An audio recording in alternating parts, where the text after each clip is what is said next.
चले आइए स्टार्ट करते हैं, क्लास को कंटिन्यू करते हैं। आज हम रदरफोर्ड का एटॉमिक मॉडल पढ़ेंगे जो उन्होंने फर्दर प्रपोज किया। आज डेट है 17 तो नहीं है, 17 है सर। हाँ सही, मेरा दिन बहुत फास्ट चल रहा है, मैं काम कर रहा हूँ आजकल एक दिन। आप लोग 12 बजे होता होगा, मैं निकल रहा हूँ। चले भाई, 17 नवंबर 2020 क्लास कंटिन्यू कर रहे हैं हम लोग, और आज हम पढ़ेंगे रदरफोर्ड, मिस्टर अर्नेस्ट रदरफोर्ड कहते हैं, आप लोग ज्यादा बेहतर, गोल्ड फॉइल एक्सपेरिमेंट। नाम सुना है इसका?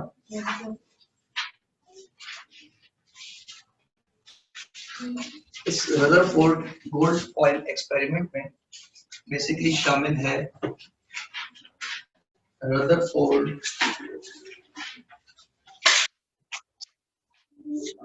एटॉमिक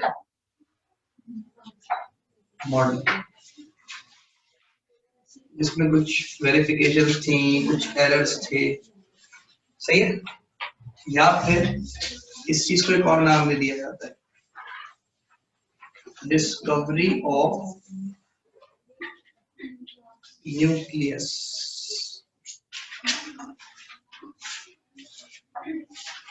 ठीक है जनाब, मतलब इलेक्ट्रॉन, प्रोटॉन, न्यूट्रॉन जो है वो डिस्कवर्ड हो चुके हैं, लेकिन उन पे भी लोग ईमान लेकर नहीं आए, ऐसा ही है। अच्छा, बुक का पेज नंबर भी बता था जरूरी, बुक के पेज नंबर 47 पे आज की डेट डाल दीजिए तो ज्यादा बेहतर होगा।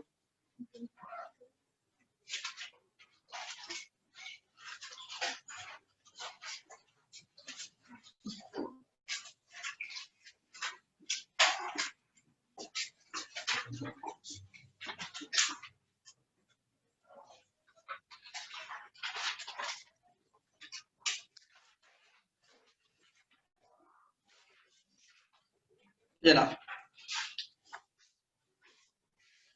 1911 की बात है, जब ये एक्सपेरिमेंट प्रोसीड किया गया मिस्टर अर्नेस्ट रदरफोर्ड की मदद की। इसका मतलब अभी तक न्यूट्रॉन डिस्कवर्ड हुए थे या नहीं हुए थे? न्यूट्रॉन की डिस्कवरी सर ईयर बताया मुझे, 1932 या 39 के अराउंड, सही है ना। इसका मतलब ये कि अब तक जो है वो न्यूट्रॉन डिस्कवर्ड नहीं हुआ, लेकिन प्रोटॉन और इलेक्ट्रॉन की जो एक्सपेरिमेंट्स थे वो प्रोसीड हो चुके थे। ये बात सबको समझ में आ रही है मुझे, क्या जबरदस्त। तो रदरफोर्ड अपना एटॉमिक मॉडल प्रोसीड करते हैं और बताते हैं प्रोटॉन और न्यूट्रॉन, या सॉरी प्रोटॉन और इलेक्ट्रॉन जो है ये कहाँ रहते हैं एटम के अंदर, अगर कुछ ऐसा है तो इस सिलसिले में क्या किया जाए। बात समझ आ रही है? और ये रेडियो एक्टिविटी की ही एक फॉर्म थी, इसे आर्टिफिशियल रेडियो एक्टिविटी आप कह सकते हैं। इन्होंने लिया एक थिन गोल्ड फॉइल,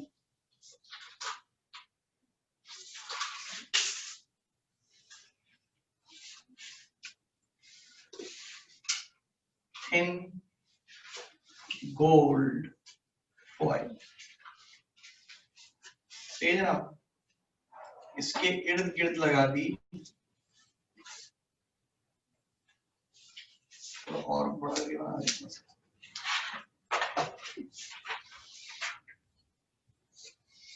एक बाउंड्री, और उस बाउंड्री में लगा दी फोटोग्राफिक शीट। ये मैं हटा देता हूँ, ये बात समझ में आ जाए, ठीक है भाई। ये आपका gold thin gold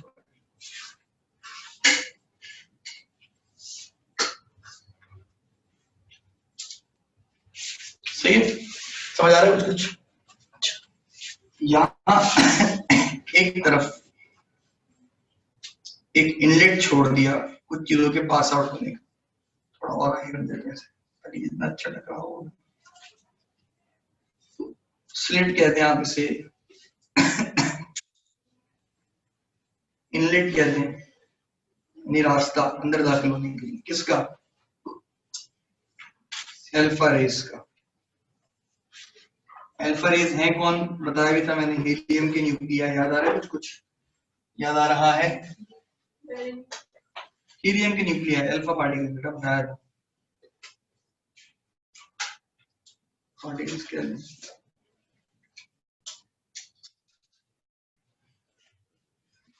alpha particles कौन होते हैं? हीलियम के न्यूक्लियर। रिएक्शन लिखा था ना, इन्होंने गोल्ड फॉइल पे बम्बार्डमेंट करा दिया, यानी अटैक करवा दिया बहुत ज्यादा स्पीड में। Bombardment of alpha particles on gold foil. सही। हुआ क्या? बहुत से पार्टिकल्स स्ट्रेट पास आउट हो गए। इसको मैं और अच्छा करके दिखाना चाहूँ तो और अच्छा करके इस तरह दिखा सकता हूँ कि मैं पीछे की स्क्रीन भी आपको दिखा दूं। अब अच्छा लग रहा है? छोटा छोटा कर दिया हमने प्रोफाइल को, ठीक है भाई? सही है ना? Majority of the particles straight pass out हो गए। समझ पा रहे हैं आप लोग? यानी हमें इसकी रिजल्ट कहाँ पे मिली? फोटोग्राफी शीट में सामने की जाने जो भी पार्टिकल्स की तादाद आई थी, ठीक है? ये बात समझ में आ रही है? कुछ पार्टिकल्स डिफ्लेक्ट हुए बड़े बड़े एंगल्स पे टकराए होंगे, यानी इस शीट पे टकरा के इधर भी गए उधर भी गए, लेकिन इनकी तादाद थोड़ी कम थी। बात समझ आ रही? और कुछ पार्टिकल्स ऐसे थे जो मैं डॉटेड लाइन से बना रहा हूं, जो बाउंस बैक हुए। एक ही लाइन बना दी मैंने, ठीक है? इन्हें टकराने के बाद क्या हुआ? वापस। तो इनकी कैटेगरी में लिख देता हूँ ऑब्जर्वेशंस क्या क्या थी इस एक्सपेरिमेंट के बाद रदरफोर्ड की।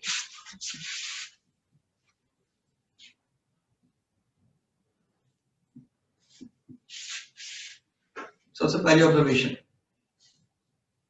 Majority of particles alpha particles passed out straight। ये बात सबको समझ आई? ज्यादातर पार्टिकल्स क्या थे? सीधे सीधे निकल गए थे। सही है? Some of the particles deflected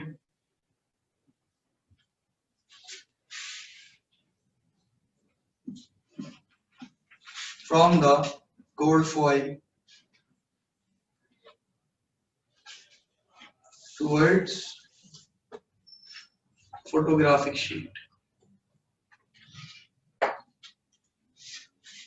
कुछ पार्टिकल जो थे वो डिफ्लेक्ट हुए, gold particle alpha particles gold foil से टकराने के बाद फोटोग्राफिक शीट पे। ये पूरा सर्कुलर शीट हमारी किसकी है? Photographic sheet. ये बात समझ आ गई? और point number 3, very few alpha particles bounce back या फिर recoiled back, यानी वापस पलट कर आ गए। ये बात समझ में आ रही है? इस पूरे एक्सपेरिमेंट की ये 3 बातें आप सबको समझ में आई कि भाई अल्फा पार्टिकल्स की एक सोर्स ली या रेडियोएक्टिव आर्टिफिशियल रेडियोएक्टिविटी के जरिए अल्फा पार्टिकल्स निकलवाए और उनका टकराव करवा दिया किस पे? गोल्ड फॉइल पे, जो कि एक बारीक थिन शीट थी गोल्ड की। अरे मिठाई खाइए, अक्सर मिठाई के ऊपर बर्फी के ऊपर जो है वो सिल्वर की परत होती है। कुछ अच्छे महंगे मिठाई वाले होते हैं ना, फास्ट टाइम गोल्ड की परत भी चढ़ाते हैं, जैसे कहते हैं कोटिंग। सही है ना? समझने कुछ ऐसी थिन लेयर थी ये गोल्ड। ये बातें समझ में आ रही हैं? सवाल ही पैदा होता है, सर कोई और मेटल क्यों नहीं लिया, ये गोल्ड ही क्यों लिया? ये नोबल मेटल में शुमार होता है, बहुत कम रिएक्शन करता है।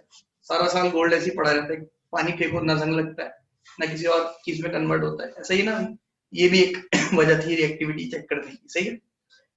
दूसरी बात, रदरफोर्ड ने हो सकता है भाई इससे पहले कई और मेटल भी चेक किए हो। समझ आ रही है बात? और उसमें रिस्पॉन्सेज भी ऐसे दिखे हों, लेकिन जो उसे ज्यादा सक्सेस मिली थी और ज्यादा वेल डिफाइंड रिजल्ट मिला वो किस एक्सपेरिमेंट के थ्रू मिला? गोल्डफॉर्ड एक्सपेरिमेंट के थ्रू। आवाज आ रही है मेरी साफ साफ? तो अगर मुझे जल्दी से बताइए तीन ऑब्जर्वेशंस क्या थी? Majority of the particles passed out straight through the gold foil. सही है। अब इसका रिजल्टेंट हम ये बता देंगे, इससे फिर क्या कंक्लूजन निकला वो हम यहाँ लिखेंगे, ठीक है। Some of the particles deflected from the gold foil towards photographic sheet. कुछ पार्टिकल्स हमने टेढ़े मेढ़े बनाए हैं ना, आगे पीछे निकल गए। सही है भाई, ऑब्जर्वेशन कर ली, ठीक है। और बहुत ही कम पार्टिकल्स वापस आ गए। सवाल ही पैदा होता है कैसा हुआ क्यों? ऐसा ही है ना। अच्छा, इस डायग्राम की मैग्नीफाइड इमेज आपकी किताब में इस तरह लिखी है, जो अब तक डिस्कवर नहीं हुआ था, फिर भी मैं ऐसे लिख रहा हूँ।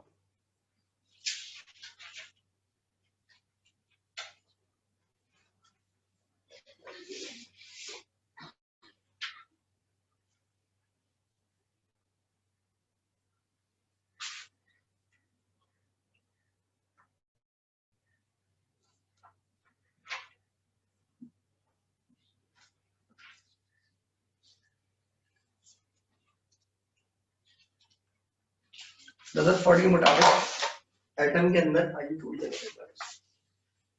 एक पार्ट होता है न्यूक्लियर पार्ट और एक होता है एक्स्ट्रा न्यूक्लियर पार्ट। तो तब हमें पता है शेल होते हैं क्या होते हैं। रदरफोर्ड ने बस ये बात बोली, ये बात समझ में आ रही है सबको? दूसरी बात, अगर हम बहुत सारे अल्फा पार्टिकल्स, ये अल्फा पार्टिकल्स आ रहे हैं, सही है।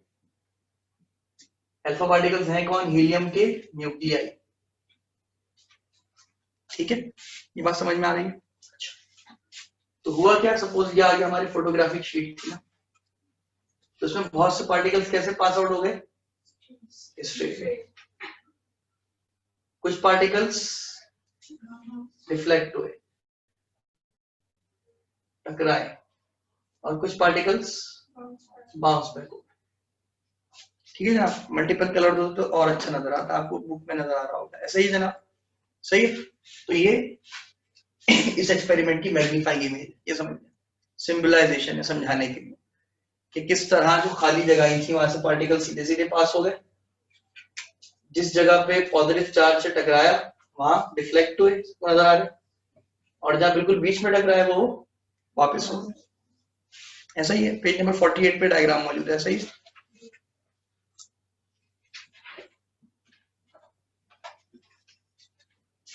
ठीक है जनाब, यही तीन बातें हो रही हैं। इन तीनों बातों से कंक्लूजन क्या निकला? जो पहली बात एटम का स्ट्रक्चर हाइपोथेटिकल स्ट्रक्चर, बाद में थ्योरेटिकल स्ट्रक्चर बना, जो रदरफोर्ड प्रपोज किया वो क्या बना? ये तीन बातें सबको समझ में आ गई कि कसीर तादाद में पार्टिकल सीधे पास आउट हो गए। वजह क्या थी? उनके सामने कोई चीज आई नहीं। ये बात समझ में आ रही है?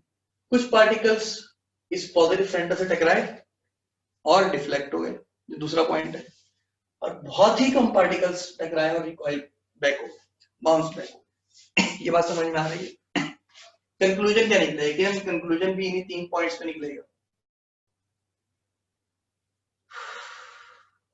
पॉइंट नंबर 1 के मुताबिक majority of the particles, alpha particles, passed out straight.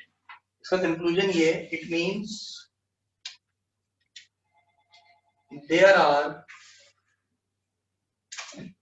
ये रदरफोर्ड की जबान में बात कर रहे हैं, वो पास्ट में और ही प्रेजेंट में। There are many empty spaces, जिन्हें वेकेंट स्पेसेस भी कहा जाता है, खाली जगहें। अगर कुछ लिखे नहीं, प्रेजेंट इन एन एटम। ये बात समझ में आ रही है? ये बात समझ में आ रही है?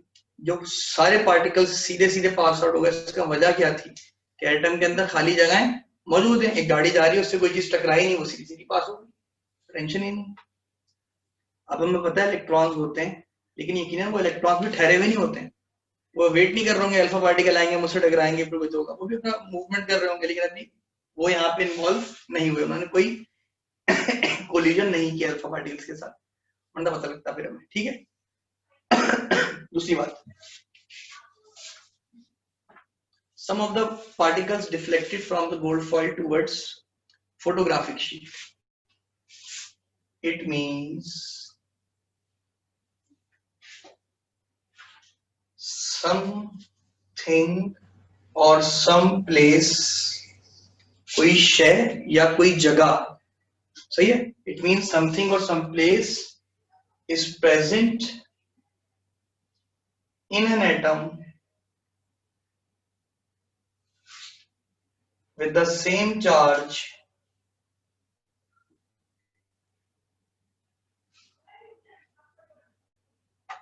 as that of helium nuclei. Helium nuclei कौन होते हैं? आवाज निकालें, अल्फा पार्टिकल्स। अल्फा पार्टिकल का चार्ज क्या है? +2, 2 दफा प्लस है ना। कोई चीज अगर टकराई, अट्रैक्ट नहीं हुई, दूर दूर चली गई, इसका मतलब उस पर सेम चार्ज मौजूद है, जैसे कि अल्फा लाइक चार्जेस क्या होते हैं, एक दूसरे को रिपेल कर, तो डिफ्लेक्शन शो ही ये कर रही है कि वो टकराए और दूर गए यूं, क्योंकि उनपे सिमिलर चार्ज था, एक जैसे थे। या तो हीलियम या तो खुद अल्फा पार्टिकल मौजूद है एटम के अंदर, लेकिन अगर मौजूद होता तो फिर मजीद तादाद में अल्फा पार्टिकल निकलते टकराने के बाद, जितने भेजे थे उतने मिले। भाई बातें समझ में आ रही है? तो इसका मतलब क्या? इसका मतलब ये कि कोई चीज एटम के अंदर मौजूद है जिसपे सेम चार्ज है, बिल्कुल कैसा, जैसा अल्फा पार्टिकल्स पे। तो पता लगा अल्फा पार्टिकल्स पे क्या चार्ज है? पॉजिटिव। उस चीज पे भी क्या चार्ज है? उस चीज पे या उस जगह पे। ये बात सबको समझ आ रही है? तीसरा point, very few particles bounce back or recoil back. इससे दो बातें पता लगी। It means something massive is present at the center of an atom. कोई शय एटम के बिल्कुल बीचों बीच मौजूद है, जो कि बड़ी मैसिव। क्यों? अगर अल्फा पार्टिकल से टकराते हैं तो उस चीज को भी बाहर निकलना चाहिए था और उसको भी स्पॉट की फॉर्म में आना चाहिए था, ऐसा ही है ना? ये बात सबको समझ में आ रही है? लेकिन वो चीज अपनी जगह से नहीं हिली, बल्कि उसने आने वाले अल्फा पार्टिकल्स को उठा उठा के फेंका दूर, वहां, यहाँ वापिस भेज दिया एक आपको। यहाँ से कहा भाई यहाँ खड़ा, वापिस जाओ। मेरी बातें समझ आ रही है मैं क्या कह रहा हूँ? इसका मतलब जब भी रदरफोर्ड की गोल्ड फायर एक्सपेरिमेंट को क्या बोला जाता है? Discovery of nucleus. ये बात समझ में आ रही? तो रदरफोर्ड ने फिर मजीद रिजल्ट बताया कंक्लूजन के बाद, क्या कि देयर इज समथिंग प्रेजेंट और some place is present inside the centre of an atom which has the similar charge as that of alpha particles and it is positive in nature. वो charge है क्या? Positive in nature है। So it means Rutherford divided the structure of atom into two parts, the nuclear part and extra nuclear part. Nuclear part के बारे में उसने ये कहा कि उस न्यूक्लियर पार्ट का नाम क्या है? न्यूक्लियस। क्या नाम है? इसमें रहते कौन है? न्यूक्लियॉन। कौन रहते हैं? न्यूक्लियॉन। इसमें पॉजिटिव चार्ज क्यों है? क्योंकि इसमें क्या मौजूद है? अभी न्यूट्रॉन की डिस्कवरी नहीं हुई। बातें समझ में आ रही है? और जो एक्स्ट्रा न्यूक्लियर पार्ट है,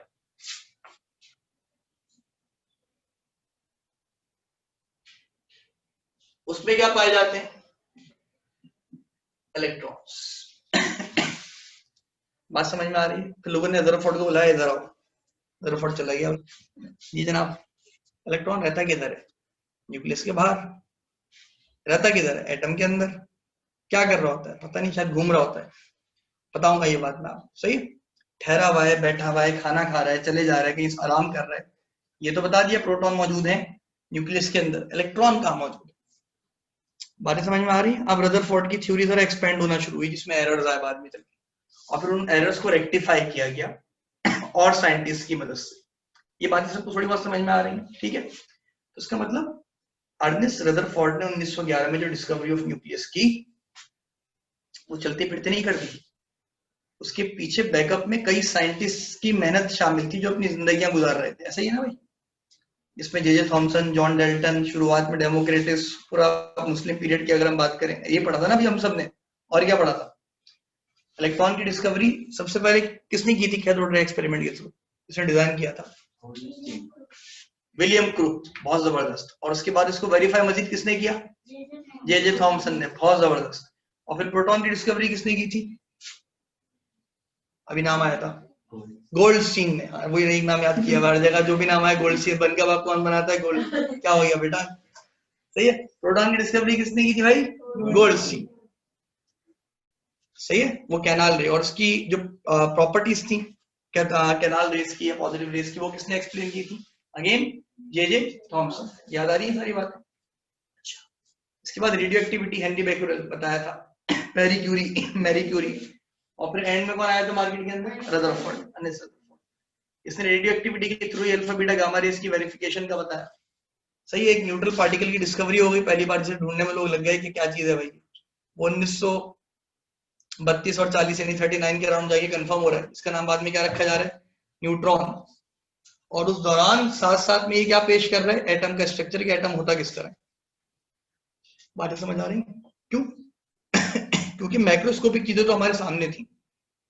सर, जब ये रदरफोर्ड एक्सपेरिमेंट कर रहा था तो अल्फा पार्टिकल्स पॉजिटिव थे and we know that in an atom, in the nucleus of an atom there are neutrons, तो उन दोनों ने अट्रैक्ट नहीं किया एक दूसरे को? पॉजिटिव न्यूट्रॉन तो अट्रैक्ट नहीं करते ना, न्यूट्रॉन तो न्यूट्रल होते हैं।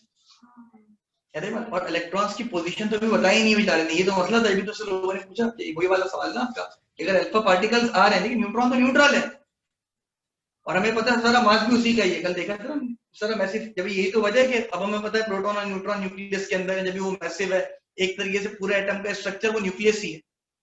इलेक्ट्रॉन सिर्फ और सिर्फ एटम के गिर्द उसे फुलफिल करने के लिए कुदरत की वजह से पाए जाते हैं। एक एटम में जितने प्रोटॉन्स होते हैं उतने क्या होते हैं? इलेक्ट्रॉन्स होते हैं। एक एटम में जितने प्रोटॉन्स होते हैं उतने क्या होते हैं? इलेक्ट्रॉन्स। और अगर न्यूट्रॉन तब्दील हो जाए तो वो आइसोटोप्स कहलाते हैं। याद आ रहे हैं? कुछ पढ़ा है? याद आ रहे हैं? सेम एटॉमिक नंबर पर डिफरेंट नंबर ऑफ न्यूट्रॉन्स क्या कहलाते हैं? आइसोटोप्स। याद आ रहा है? कुछ डिफाइन द क्लास में पढ़ाया था, चैप्टर नंबर 2 है ना। ये होश में रहने सारी बातें, ये सारी चीजें हम पढ़ चुके हैं। अब हम उस चीज के बारे में क्या पढ़ रहे हैं? हिस्ट्री। उसमें हम हिस्ट्री पहले पढ़ लेते, लेकिन बहुत हिस्ट्री जो है ना, अगर आप मॉडर्न नॉलेज को हिस्ट्री से कोरिलेट ना करें, अब आपने बेसिक नॉलेज थोड़ी बहुत पढ़ी हुई है ना, भले पक्का याद ना हो, कच्चा कच्चा याद हो, लेकिन कुछ भी नाम तो सुना हुआ है, तो आपको हिस्ट्री से रिलेट करना काफी आसान होगा, वरना काफी डिफिकल्ट। बात समझ आ रही? यहाँ तक बातें क्लियर हो गई? अब तक कोई मुश्किल बात तो नहीं है?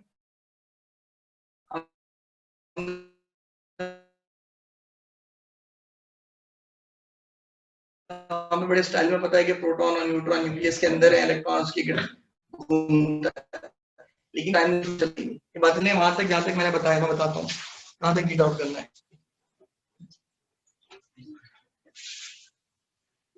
पेज नंबर 47 48 जरा रीड आउट करें,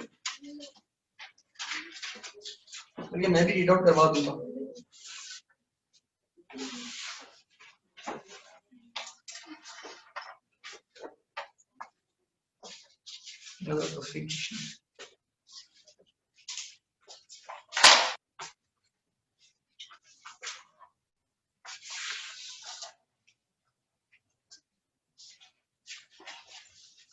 तो घुसी मुझे ना, लेकिन मैं गिर जाऊं, पता है बेटा।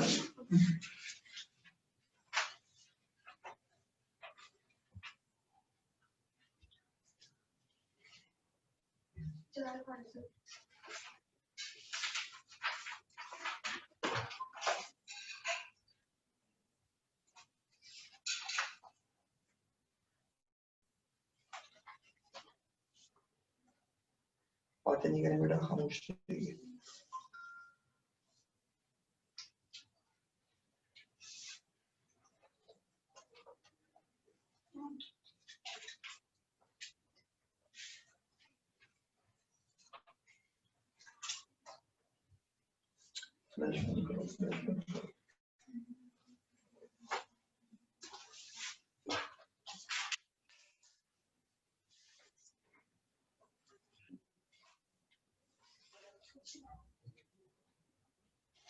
आप लोगों को न्यूमेरिकल समझ में आ गए कॉन्सेप्ट ऑफ मोल्स के हैं भाई? प्रैक्टिस चल रही है उनकी, न्यूमेरिकल की प्रैक्टिस करते रहे साथ साथ। बैलेंसिंग इक्वेशन कैसी चल रही है? तो क्या बात है पूछ लें आप।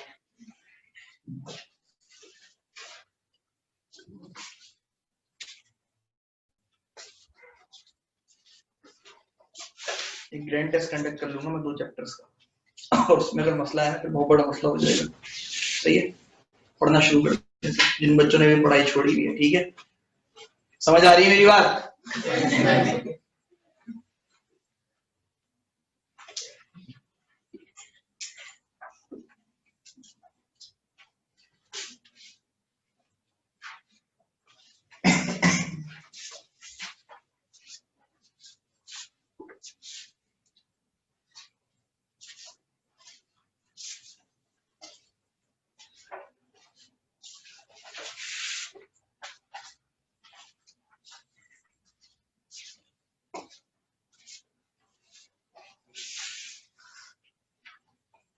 पॉइंट्स नोट कर लें, बाकी मैं रीड आउट कर देता हूँ। नोट्स पे भी गिविंग है।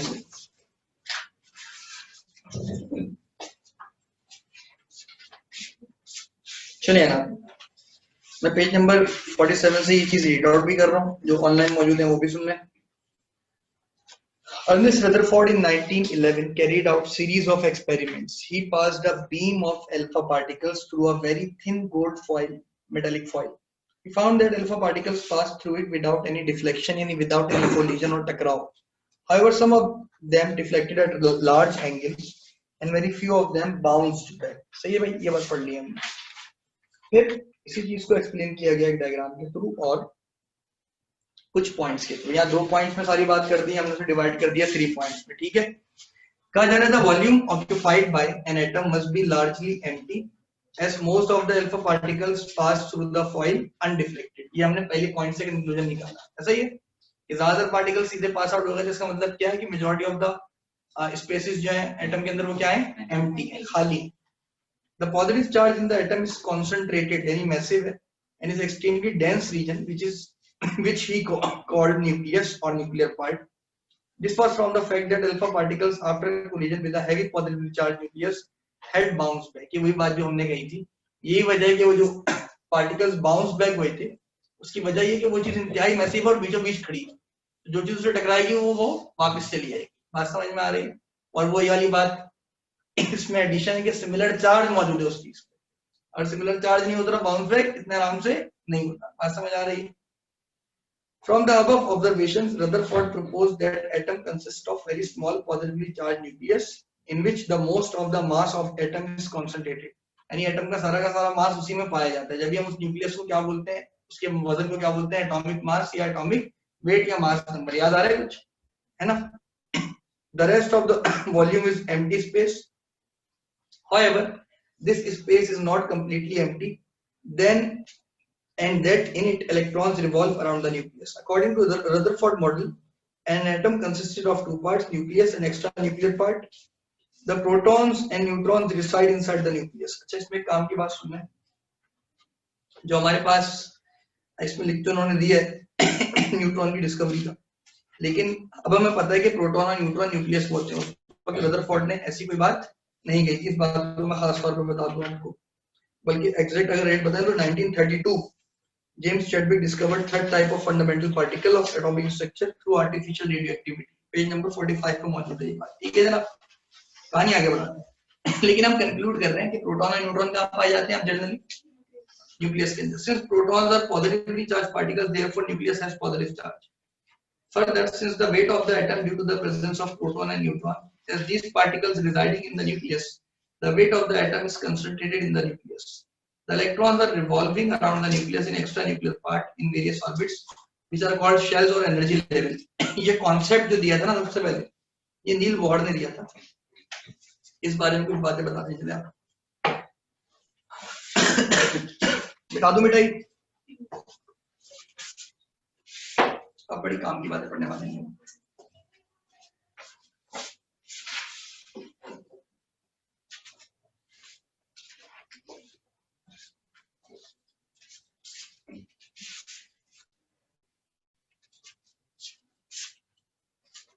बता दो बच्चों। रदरफोर्ड से ना इलेक्ट्रॉन के बारे में सवाल हुआ है, एक्स्ट्रा न्यूक्लियर पार्ट में इलेक्ट्रॉन रहता किधर, तो रदरफोर्ड के दो जवाब सुनिएगा जरा, ठीक है।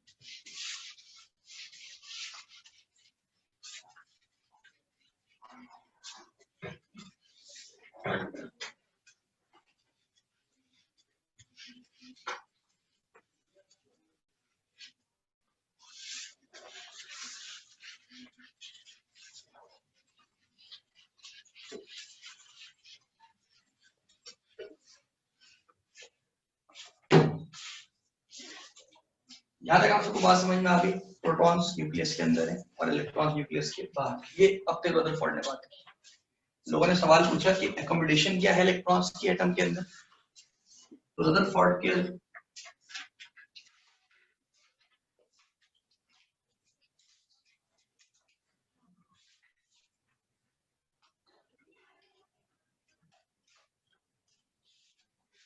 रदरफोर्ड का कॉन्सेप्ट अबाउट इलेक्ट्रॉन्स, अभी समझ लें बात को। रदरफोर्ड ने कहा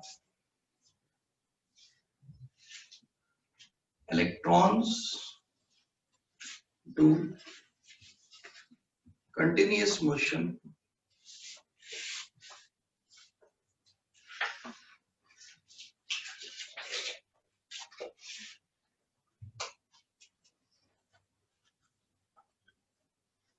around the nucleus of an atom। ठीक है जनाब, तो ये है न्यूक्लियस, इसमें है प्रोटॉन, इलेक्ट्रॉन कंटिन्यूअस मोशन कर रहा है।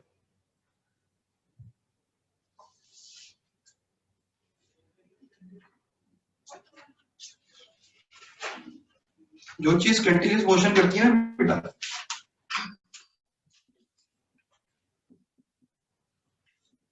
Anything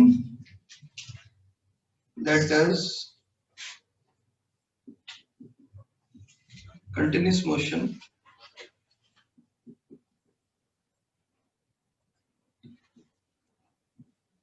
releases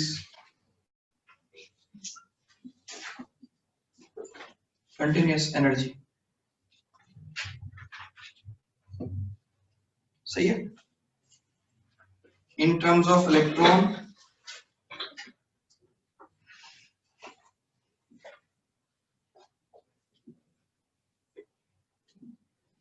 it is radiation और waves।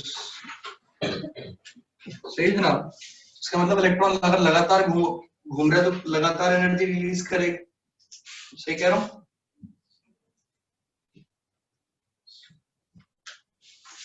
गलत बात नहीं है इसमें कोई, है ना भाई। आप भी लगातार काम करते रहेंगे, उसी एनर्जी के साथ काम करते रहेंगे, क्या होगा, थक जाएंगे, भूख लगेगी, आराम करने का दिल करेगा।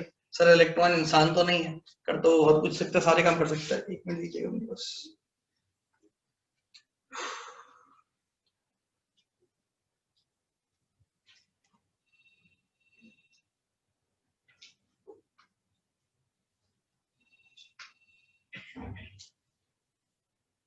ये बात सबको समझ आ गई, कुछ काम की बात।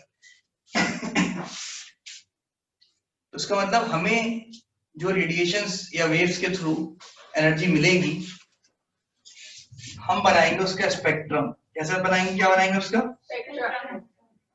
ध्यान में रखिए। जो रेनबो आपने देखा, जो स्पेक्ट्रम यही होता है, व्हाइट लाइट को डिस्पर्स कर दो उसकी फॉर्म्स में। तो अगर इलेक्ट्रॉन लगातार मूव कर रहा है और मैं किसी एटम को स्टडी करता हूँ उसके स्पेक्ट्रोस्कोपिक एनालिसिस से, यानी उससे निकलने वाली शुआओं को मैं प्रिज्म से पास आउट करता हूँ, तो मुझे कैसा स्पेक्ट्रम मिलना चाहिए, कंटिन्यूअस, यानी लगातार बार बार कंटिन्यूअस स्पेक्ट्रम। ये समझ लें कि सारे कलर आपस में मर्ज होते हैं, उनका लाइन ऑफ डिमार्केशन, उनका लाइन ऑफ डिस्क्रिमिनेशन आप पता नहीं लगा सकते कि ऑरेंज कहां से शुरू हुआ, कहां पे खत्म हुआ, रेड कहां पे शुरू हुआ, कहां पे खत्म हुआ। समझ आ रही है बात, कुछ ऐसा समझ लें आप चीजों, ठीक है। इस तरह रेनबो आपको छोटी छोटी चीजों में दिखता है, सातों के सातों कलर आपस में इस तरह मर्ज होते हैं कि आपके लिए डिस्क्रिमिनेट करना क्या होता है, मुश्किल। अक्सर एप्स के अंदर जो आपके पास अपना ऑप्शन होता है कलर चूज करने का, उसमें आपने देखा सारे कलर आपस में सर्किल के अंदर किस तरह मिक्स होते हैं। कभी किसी ने ऑब्जर्व किया कि आप ढूंढते रह जाते हैं, लाइट पिंक कहाँ आ गया, ग्रे कहाँ चला गया। ऐसे ही आप ये समझ लें सादा अल्फाजों में कि हमें जो रेडिएशंस मिलेंगी एनर्जी की फॉर्म में, उन रेडिएशंस का हम निकालेंगे क्या, स्पेक्ट्रम। और वो स्पेक्ट्रम क्या होना चाहिए, कंटिन्यूस स्पेक्ट्रम। बात समझ में आ रही, ठीक है जनाब। हकीकत में ऐसा नहीं था, ये बात याद रखिएगा, ठीक है। अच्छा, इट मींस यहाँ लिख देता हूँ,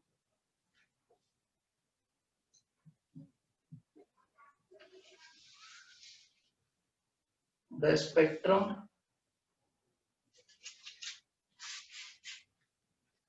observed by the motion of electron will be continuous spectrum. सही है ना?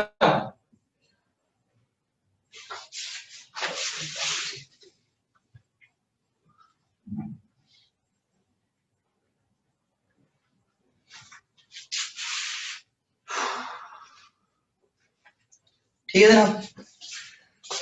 तो ये बात हमने आपसे कर दी कि हमें जो एनर्जी मिलेगी वो एनर्जी किस फॉर्म में होगी, रेडिएशंस की फॉर्म में होगी, और वो जो स्पेक्ट्रम होगा वो कैसा स्पेक्ट्रम होगा, कंटिन्यूअस स्पेक्ट्रम। ये रदरफोर्ड की ऑब्जर्वेशन है, सही है। और ये observation, these observations sorry, these conclusions, conclude कर रहे हैं ना, were based on, किस चीज पे बेस कर रही थी, क्लासिकल मैकेनिक्स पे। मैकेनिक्स क्या है, ये आप कह रहे हैं फिजिक्स की या साइंस की एक ऐसी ब्रांच है जिसमें आप किसी भी बॉडी से रिलेटेड मूवमेंट, उसकी वेलोसिटी, उसकी पढ़ा है ना आप सबने ये सारी चीजें। जब आप मैसिव बॉडीज के लिए सारी चीजें पढ़ते हैं ना, तो वो सिंपल आपके पास मैकेनिक्स होती है। और जब आप ना दिखने वाले छोटे छोटे जरूरत की बात करते हैं तो वो कहलाती है क्वांटम मैकेनिक्स। क्या कहलाती है, क्वांटम मैकेनिक्स। सबको बात समझ में आ रही है। तो रदरफोर्ड इलेक्ट्रॉन की मूवमेंट में कौन सी मैकेनिक्स इस्तेमाल कर रहा था, क्लासिकल मैकेनिक्स, जो मुझ पर आप पे अप्लाई होती है।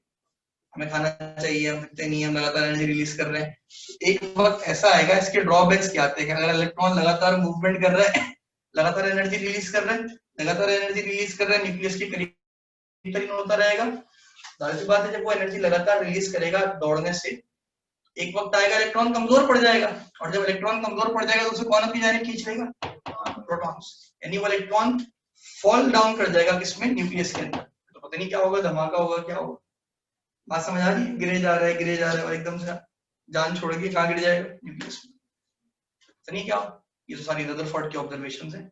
तो यहाँ पे से चैलेंज मिला कि भाई क्या बातें कर रहे हो, ऐसे तो ऑब्जर्व होता ही नहीं, ऐसे तो फिर एटम तबाह हो जाएगा, ऐसे तो न्यूक्लियस ब्रेक हो जाएगा, और हर चीज पे अल्फा बीटा गामा रेज या मजीद रेडिएशन रिलीज करती रहेगी। सही है। तो रदरफोर्ड की वहां तक की बात तो ठीक थी कि एटम के अंदर एक सेंट्रिक पार्ट है जिसमें क्या मौजूद है, प्रोटॉन, पॉजिटिव चार्ज। उसके बाहर क्या मौजूद है, इलेक्ट्रॉन्स। पर इलेक्ट्रॉन की एग्जैक्ट लोकेशन, उसकी एग्जैक्ट मोशन, उसका एग्जैक्ट बिहेवियर रदरफोर्ड बताने में क्या रहा था, नाकाम। उसकी वजह क्या थी, वो कौन सी मैकेनिक्स फॉलो कर रहा था। बस समझ में आ रही है, आराम हो जाए फिर कंटिन्यू करते, स्मॉल डाउन करेगा।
समझने स्पेक्ट्रम एक तरह का ग्राफ होगा, सही, जो रेडिएशंस के लिए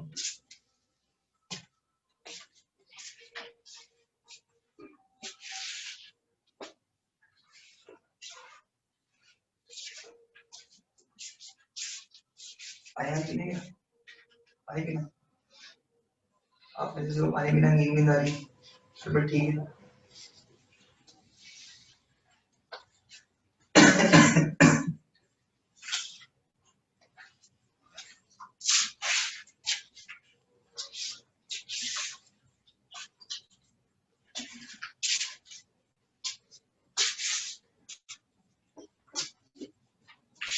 इस पॉइंट को आपकी किताब में weaknesses of Rutherford atomic model कहा गया, ये कमजोरियां थी, ठीक है। कमजोरियां क्यों थी? क्योंकि इसका जवाब रदरफोर्ड के पास थी, तो उसमें से गलती भी नहीं थी, क्योंकि ये सिंपल क्लासिकल मैकेनिक्स फॉलो कर रहा है। अभी मार्केट में एक और बंदा आ रहा है, उसका नाम नील बोहर है, देखो वो क्या कहता है, ठीक है, मिटा दें हम ये, यानी आप इसको बोहर एटॉमिक मॉडल भी कह सकते हैं। सिर्फ इलेक्ट्रॉन का कॉन्सेप्ट देने से पूरा एटॉमिक मॉडल नील बोहर का मार्केट में आया।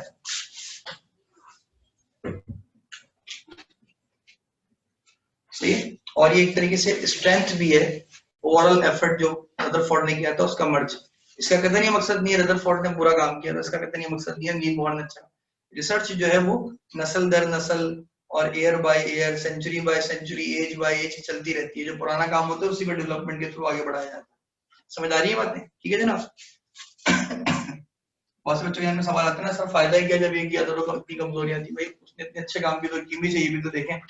एक ड्रॉबैक वो ये था, पढ़ा लिखा आदमी था लेकिन वो क्लासिकल मैकेनिक्स फॉलो कर रहा था, क्वांटम मैकेनिक्स से जहन में गया है उसके। वो क्या है आइए देखते हैं।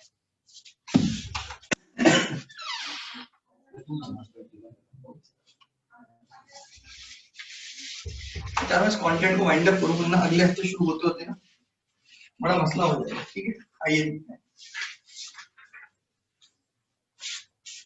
बड़ी सादा सादा बात है कि नील बोहर ने कहा there exist fixed stationary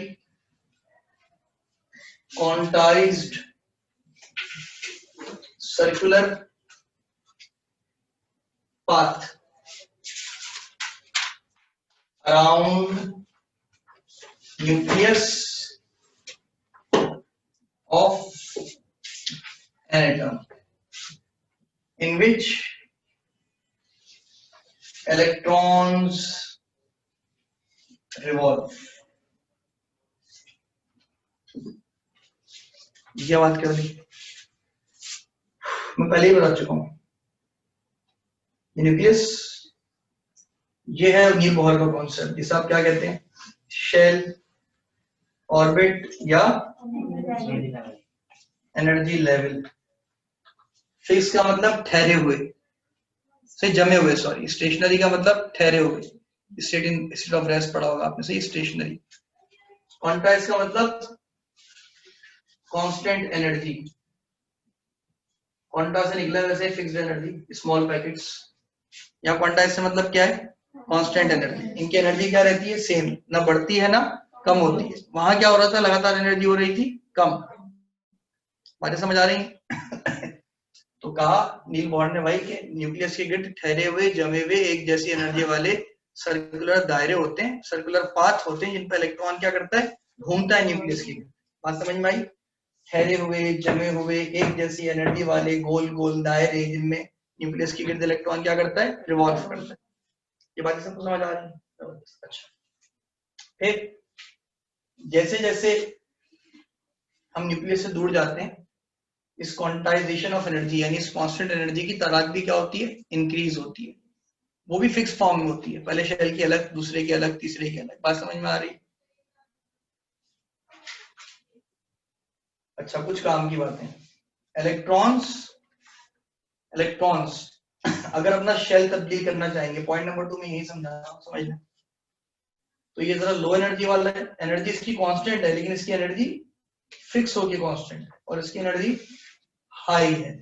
सही है, यह है आपका E1 एनर्जी लेवल 1 और यह है आपका E2। कह रहे हैं इलेक्ट्रॉन अगर एक एनर्जी लेवल से दूसरे एनर्जी लेवल में जाएगा तो रिक्शा करेगा, बाइक करेगा, गाड़ी करेगा, क्या करेगा? बीच में तो खला है, इलेक्ट्रॉन को यहां से वहां जंप मारनी है,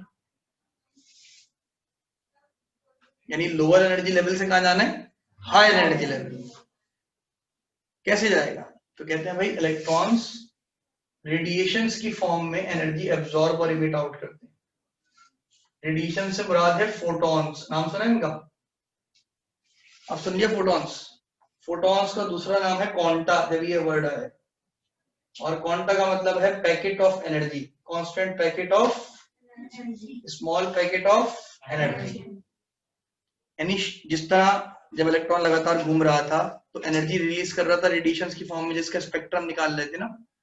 कह रहे हैं इलेक्ट्रॉन ने अगर लोअर एनर्जी लेवल से हायर एनर्जी लेवल में जाना है तो वो एनर्जी क्या करेगा? एब्जॉर्ब करेगा। सही है, मैं समझाता हूँ एक ही बात।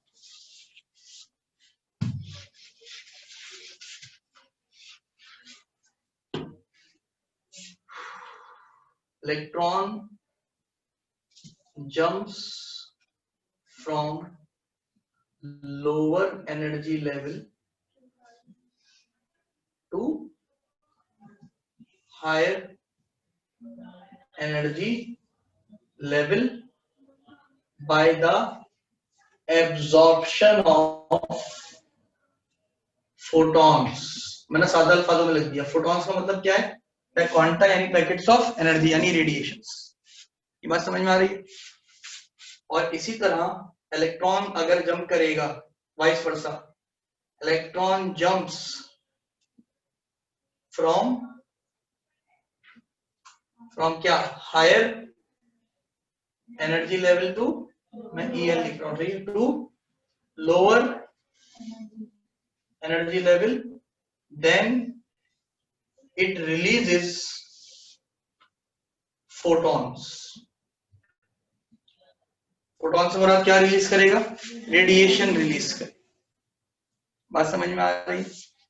बहुत बेसिक कॉन्सेप्ट्स हैं। बाकी मैं इंशाल्लाह नेक्स्ट क्लास में आगे यहीं से कंटिन्यू करूंगा, ज्यादा तेज नहीं जा रहा हूँ। यहाँ बड़े इंपॉर्टेंट कॉन्सेप्ट्स हैं कुछ, ठीक है? इससे हमने एक बात सीखी कि अगर इलेक्ट्रॉन ने कम एनर्जी वाले दायरे से ज्यादा एनर्जी वाले दायरे में जाना है तो वो एनर्जी क्या करेगा? एब्जॉर्ब करेगा। क्या करेगा? एब्जॉर्ब, जज्ब करेगा। कितनी जज्ब करेगा वो बाद में बताऊंगा, ठीक है? नेक्स्ट क्लास में इंशाल्लाह। इसी तरह जब वो हायर एनर्जी लेवल से लोअर एनर्जी लेवल में जाएगा तो वो एनर्जी रिलीज करेगा। वो तादाद वो सेम होगी एनर्जी की। वो एनर्जी किस फॉर्म में होगी? रेडिएशंस की फॉर्म में। रेडिएशंस का दूसरा नाम क्या है? फोटॉन्स। फोटॉन्स को और क्या कहते हैं? क्वांटा, मतलब पैकेट्स ऑफ एनर्जी, और सादे अल्फाजों में से कहते हैं रोशनी, लाइट। बात समझ में आ रही? तो इलेक्ट्रॉन्स का आना जाना किस फॉर्म में होगा? रेडिएशंस की अब्जॉर्प्शन यानी लाइट की अब्जॉर्प्शन और लाइट की इमिशन से होगा। कितनी एनर्जी अब्जॉर्ब होगी ये हम नेक्स्ट क्लास में पढ़ेंगे। ये था बोहर का कॉन्सेप्ट जिसे मॉडर्नाइजेशन कहते हैं आप किसमें? एटॉमिक स्ट्रक्चर की फील्ड। बात समझ में आ गई?